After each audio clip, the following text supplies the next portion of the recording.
Hey, welcome back to Stock Talk with Erik Anthony. This is vlog number 3, and happy Monday. Well, I'll just jump right into how the day went for me and some of the stocks that I've been following. Today's a Monday, so at least we can talk about some activity that's happened in the market. Hope your guys' Monday is going well. For me, if you had seen the episode yesterday about on Friday night, I was told that my baby bonding time had been denied, and that was very frustrating to get on a Friday night. However, moving forward, this Monday morning I woke up to an email and it said, "Hey, you've been approved." There was an error made on their behalf. Such a relief.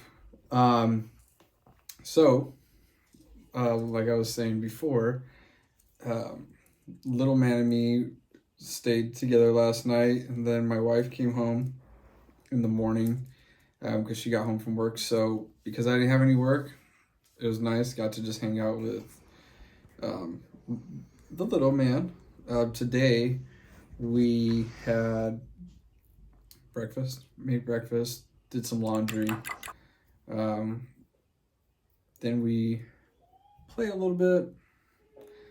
Tried to give him a nap, but today was an interesting day because he wouldn't let me put him down. So I had to kind of hold him because I was going to go to the gym way earlier in the day since I don't have anything to do in the daytime, basically because the day's off, but he had other plans. So after he finally went down and woke up after his nap, the second time he took a nap, my wife had just woken up and stuff, and but he was sleeping, and so I left to the gym. Went to the gym today. Was really quick. There's a lot of people, so I was just trying to get in and out, and came home, and I was like, you know what? Made some rice yesterday, but there's not enough meat. So my wife was taking a shower, and I was like, oh, you know what? I think I'm just gonna order some Thai food because it's like really cheap right down the street. Because we don't need any rice, and they like charge a lot for the rice. So got some Thai food, ate food, and now I'm here. And so I'm just gonna jump into presenting these stocks today, and these stocks will be BNGO, NNDM, PLTR, and ABML. So today, BNGO was up about 3%. NNDM was up not too much. Same with Palantir, really nothing was going on there today. However, ABML was up about 11%, and it was a little bit more, but today in the market, everything really started out green, and then it was kind of like this for a little bit, and then there was a little bit of a sell-off at the end. Not as drastic as some days have been, but I don't know. It was interesting. At the time of this recording, some of the crypto that I follow was up about 6%. But crypto in general over the past few days has been on a pretty good upside. And I don't really know why, but I do know that in Canada, there is this group, and they are called KPMG. And today, KPMG announced that we have just completed an allocation of crypto assets to our corporate treasury, our firm's first of its kind investment in the asset class. This includes Bitcoin and Ethereum tokens and carbon offsets to maintain a net zero carbon transaction. Why is that important? Well, KPMG is a multinational accounting and auditing firm providing 3 main business services: audit, advisory, and tax services. The name KPMG represents the 4 principal founding members of the company and the respective member firms. They are currently headquartered in the Netherlands, and KPMG now operates in 155 countries and employs nearly 227,000 people across the world. I wasn't going to say the city. I was going to try to attempt to say the city, but I don't want to butcher it.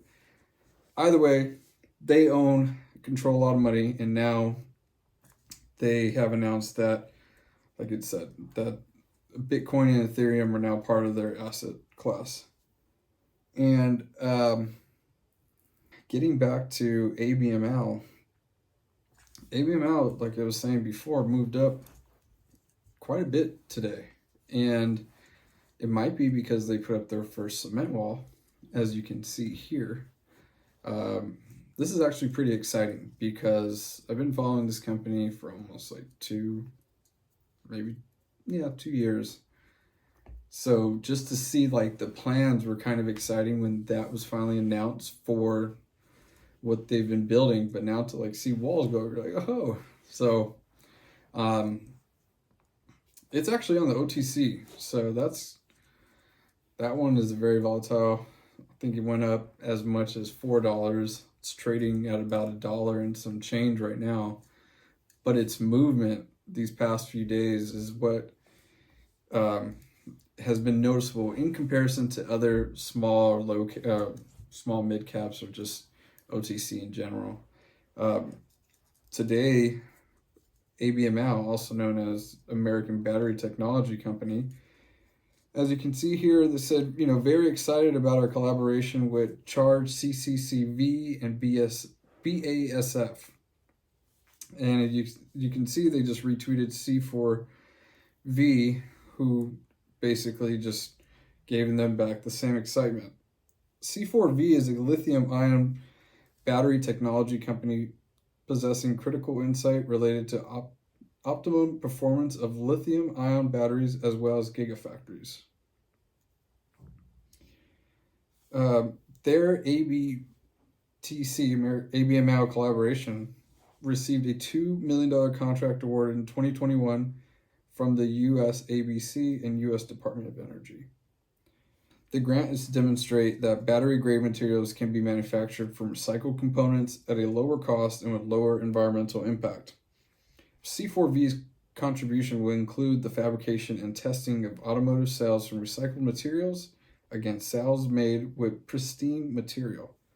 So, as you can see, this collaboration, along with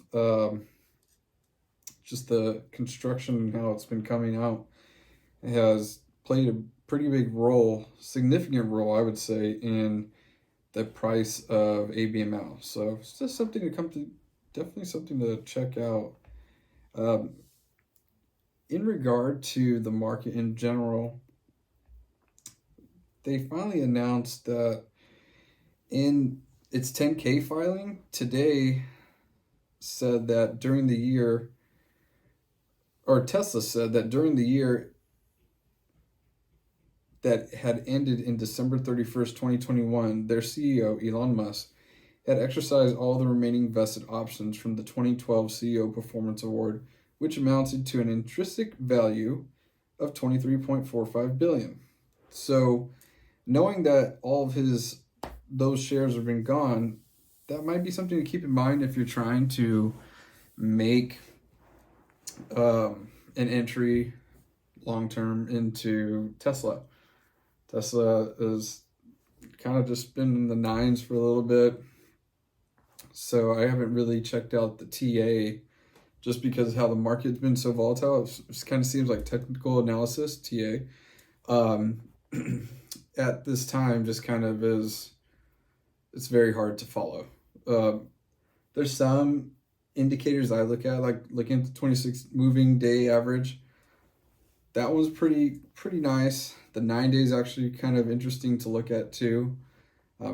If anyone's watching this and you have your own indicators that you like to look at, let me know in the comments below. Oh yeah, please, now that we've gotten this far in the video, please hit that like, subscribe, and notification bell. And just share it with all your peoples. However, later on in the day, DWAC announces that they were supposed to be ready to launch at the end of February, and that it's being pushed back to March. And the market did not like that, and down she went, right? It's crazy is that some people have been playing DWAC like it just can't be stopped. And off of one bad news, just straight drop. There's some people out there that are open about having taken all their money out, trying to play it, going into DWAC, making crazy amounts all the way up, only to put more in at the high, see it crash and sell out, and just because they just realized that just not the game to play. And I think that's something that a lot of people experience when you're trying to trade and time the market. It's funny, today I was actually watching Toy Story with my son, and there's this part in the movie that Buzz just gets introduced to Andy's room, and Andy just had this party. He's the final toy, and they had like this montage that went on, and I think they're playing the song "Strange Things Are Happening Around," and you just start seeing all of Woody being replaced, and it leads him to he looks at the 8-ball, the little jiggle toy. He shakes it, and it's like, basically, will Andy pick him? And I think the 8-ball says don't count on it. And so he's just like, and he lets go of the 8-ball, and the 8-ball rolls behind the bed. And as the 8-ball rolls behind the bed, Woody looks at Buzz and sees how easy it is for a toy to fall behind the bed. So when it happened, I had to turn real quick and forgot what I think I was reaching for the water, but the scenes happen so fast that then right after that, Woody goes ahead and thinks, okay, I'm going to use the RC to knock over Buzz into behind the bed. But he doesn't realize that the window's open, right? So I rewatched it because I want to know, I was like, does Woody know that the window's open and then he does this? Because that's kind of cynical. But if not, then to me was that, Woody was just emotional in that moment and decided, I just want Buzz to be behind the bed and I just want my life back. And emotion, I think, got the best of him because he's like everyone's favorite character, but he's still not that was not a good moment. But it doesn't define who Woody is at all because we all know how it ends up and where they're at. And I think emotion as a long-term investor, I think that is the same thing that can happen to someone that's in and out of the market or just trying to figure out what is the news they want to hear and what's the news that they can't handle to hear. Because I feel like a lot of people out there go on to all these sites for confirmation bias, right? I think that's innate in all of us that we kind of want that. But it can be detrimental to your wallet if you're not mindful of your decision making and just going off emotions and going off of that moment, off of what you've read, and not really understanding who that person is, what's their interest, and what's the reason for them putting out, or even if they're real. Some people there are bots out there, which is insane to think about. And I don't think they're necessarily spreading crazy stuff, but they might just be reposting a stock that you look up just over and over and over. It's like this weird, so much to the point where you can't even find information on a feed sometimes, and that can get annoying. So I just feel like there's a bunch of, like yesterday I was saying, there's a bunch of different obstacles that you have to kind of get through, but always try to keep in mind the opportunity that's presenting itself as long as you have time. If you don't have time, then, that's scary. But I think as long as you can see through some of these obstacles and just take them for what they are, you should be fine. Like a day today, a day where the market's kind of stagnant, starts here, ends here. Personally, no moves were made today, and not so much because the prices weren't great. I feel like they are. All prices, I think, are really good out there for long positions, but I don't think you need to make a play every day just because you see something going up extremely high, only to see it come down and vice versa. Because when you try to do that, again, it's just timing. No bueno. No bueno. So tomorrow is, a day closer to CPI data. And when that comes, I'll try to read through the report as much as possible and try to look at the main things that we'll be focused on, such as sales of cars, home, basic goods, and just kind of see where those three benchmarks are at. I'm sure that, the report's going to be very thorough, but those are some things I just kind of look at, like, oh, what's gas? What's the cars? How much is produce right now? How is this affecting everyone as a whole? Or are we just big sectors that have a majority of it, the report? Are they being impacted that are temporary, or is it just getting worse? That's kind of what I will be looking for. So I will touch on that on Wednesday. And then in regard to NNDM, they put out a link today that will kind of show you down to the microfibers on how they prototype their new things with their nanofabrica. So I'm going to check that out, read into it a little bit, check out the presentation, and then I will kind of sum it up as best as I can and give you guys something to look at for tomorrow. But yeah, anyway, today, like I said, it was a pretty laid back day. Tomorrow, in regard to the market, typically Tuesdays are red, so I wouldn't be surprised if we get a little bit of a red day. Now, if you see some crazy drops tomorrow and you have some cash on the side, man, that might be a good day. The sad thing to me with the CPI data is, like, they always tell you, don't play earnings, right? Don't play earnings, because you just don't know. And there's so many nuances to a report on how the earnings can be interpreted, and therefore what's that correlation to their stock price or their share price. And right now, I don't know about any of you guys out there watching this, but I feel that CPI data is just basically, now we're just getting a monthly earning report for the economy. And people are playing it left and right. And you can see it. Like, people are playing it. To me, some of the people that are acting like they're really scared, I think they more just want stuff cheap.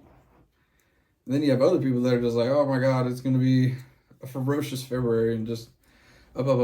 I mean, who knows, right? But to me, it's kind of interesting that the thing that we're always told not to do just seems that a lot of money is playing the CPI reports. And to me, it seems like a lot has been priced in, like I was saying yesterday. So we'll see how that goes. I'll bring something, because it should come out pretty early in the morning on Wednesday. So my goal will be to try to knock these out and get them out around 9-10 o'clock p.m. to post. I've been learning the hard way that uploading a video takes quite some time.